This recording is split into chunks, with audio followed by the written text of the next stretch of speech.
But now, what about British Film Year?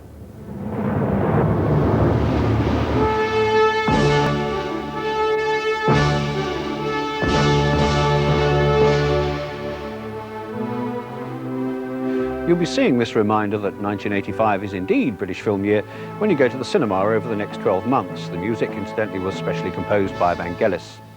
Well, the stated aim of British Film Year are basically to coerce more people to go to the cinema and to boost and promote British filmmaking. The former seems to me to be the more realistic. You can't really persuade people to go and see any film simply because of its country of origin, unless it's deemed to be worth the ticket money. But you can perhaps persuade people that the cinema itself is worth visiting more often. At present, everyone in this country, on average, goes to the pictures once a year. Last year, for instance, total attendances were around 50 million, which is pretty depressing. Quite modestly, British Film Year would hope to boost that figure by about 4 or 5%, because if audiences continue to decline, there won't be any film shown anywhere, British or otherwise. OK, with all this in mind, the British Film Year Roadshow has been set up to tour the country, kicking off on Friday with a gala opening in Leicester Square, where a regiment of film world dignitaries and a small platoon of British stars were to be found rallying to the colours. One of the Film Year's main sponsors is Her Majesty's government, and so, appropriately enough, the roadshow was officially opened by the Minister for Film, Norman Lamont, MP. I'm delighted on behalf of the government to be associated with this launch of British Film Year. We've got a great tradition in this country of filmmaking. We have wonderful technicians, actors and actresses, and it is thoroughly appropriate that we should celebrate British Film Year in this way. I can now declare British Film Year going and the roadshow on the road. Thank you very much. The celluloid strip cut and the opening ceremony over, the party then reassembled outside to watch the first of the day's demonstrations, a death-defying leap from the Leicester Square Theatre by ace stuntman Mike Potter.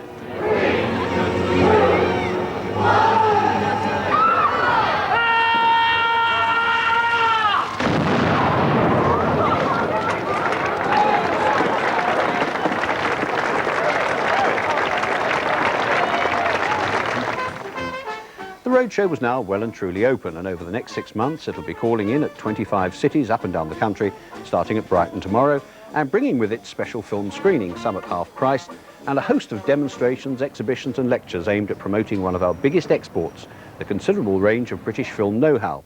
Costume design, for instance, or makeup, here discussed by actor John Hurt and Company of Wolves makeup designer Christopher Tucker. The question is, how does one get out of it, not how you get into it. I'm sorry. Sorry? The basic aim is to get people back to the cinema, as everybody said. I think there's a great deal more to do as well, but I mean, this is a start. I don't know anyone who doesn't love going to the cinema, but it's become a hassle. And the television is much easier. It's there in your home. Videos are easier. So if we can make through, and it's wonderful that having £1 million a month spent on all these cinemas, I think it's almost the most exciting part of it, because after all, we have wonderful British films. That's not the problem. I think what's important is to start showing films as if they were entertainment again. I think the sooner the distributors stop torturing people with showing an hour of shorts and rubbish and adverts before they can actually get to see the film they've come to see, the better. Everything will help, but I think the cinemas have got to help a lot by making it a treat to go out there and make you want to go. Everyone should go see a film in a cinema, I think. Every week? Every week, yes. I mean, I think seeing a film at home on a tape, which is probably not a very good quality one, is a little bit like TV dinners, isn't it? There's no taste in them. The real taste and the real flavour and smell and stuff comes when you see it properly shown. Films work much better with an audience. There's an audience relationship in a film, which you can't have in a video. Lots of people, like directors and cinematographers and even actors sometimes, go to a great deal of trouble when making a film to make sure that what is contained within that frame is right. The right amount of picture is in the frame. And then someone comes along and cuts a bit off or shoots the middle so that you see a nose on one side and a nose on the other side and a vast expanse of desert in between. So there are hazards to do with watching films on television. You don't actually see the film that we made. Well, the programme of events carried on over Saturday and Sunday, but yesterday saw what was undoubtedly the biggest crowd pleaser, the grand inauguration of the Star Pavement.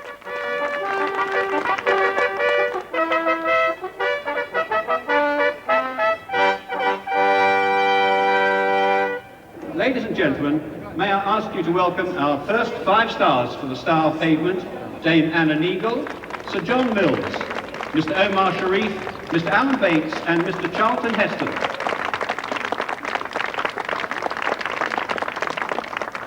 The Star Pavement, of course, is hardly a new idea. It began outside Grauman's Chinese Theatre on Hollywood Boulevard nearly 60 years ago. Our own version, it's hoped, will eventually stretch right round the square, and so a fitting start was made with two great British stars, Sir John Mills and Dame Anna Neagle. And in fact, of course, is an Academy Award winner for his performance in Ryan's Daughter. Can you just hold your hands up? Just hold your hands up. So we can see. That's it, and then up to the camera. Okay. The next two handprints to be preserved for posterity were those of Alan Bates and Omar Sharif. The final candidate, Charlton Heston, is no stranger to this kind of work, having already had a run-through on the original Pavement in Hollywood. And as the star of the Ten Commandments, he's no stranger to spectacle, to say nothing of tablets, of stone, if not cement. So what did he make of the day's events? When I go to a picnic and it rains, people always look at me reproachfully after that Red Sea thing.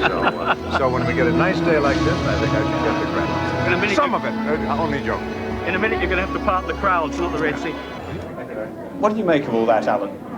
Well, I think it's rather terrific. I mean, if it's odd, really, but I think it's something that is permanent, and it's a sort of symbol, isn't it, of sort of cinema, and a bit of a history of cinema. Well, it will be.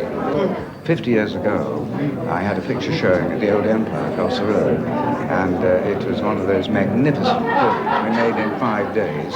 I went to the premiere myself, and halfway through, got a screaming bird. It was booed right off the screen. So it's rather nice to maybe still be here today, planting my hands in cement. Well, it's very exciting, I think, especially right in front of the theatre where my first film came out, which was Lawrence of Arabia. We had our premiere here. I think I'm very proud. I think that I'll be the only Egyptian in that cemented pavement. Dame Anna, that was quite a ceremony out there. Rather fun. It was yes, fun is the thing. Sometimes through fun you can get a message over, can't you? Oh, I think so. You need it for British films at present. Some of my most rewarding experiences in film have been with British actors, British directors, British writers, British cameramen, British designers, and of course with British audiences. And British filmmakers continue to produce some of the best films of every year, and they deserve to be supported by British audiences and seen in theaters. Oh, well said, Chuck. Now, a touring roadshow and a few days of showbiz gloss and glitter are all very well, but they're not in themselves enough to reverse the trend of the last few decades. The cinema really missed its opportunity 30 years ago when it was overtaken by TV as the cheapest and most readily available form of mass entertainment. That was when the exhibitors should have added an extra dimension to their picture palaces, a coffee shop perhaps, or a bar or a restaurant, to give them an added attraction. Going out to the cinema has to be a treat, otherwise why should people bother when they can stay at home and watch TV? Well, an ambitious new development at Milton Keynes, not actually a part of British Film Year, is perhaps a signpost to the way ahead. It's a multiplex cinema to open in the autumn with 10 screens, parking facilities, bars, discos, and indeed almost everything to make it a total entertainment centre, a place where you can spend the whole evening and not just a couple of hours at the movies. If it proves popular, then maybe it'll be repeated in other parts of the country too.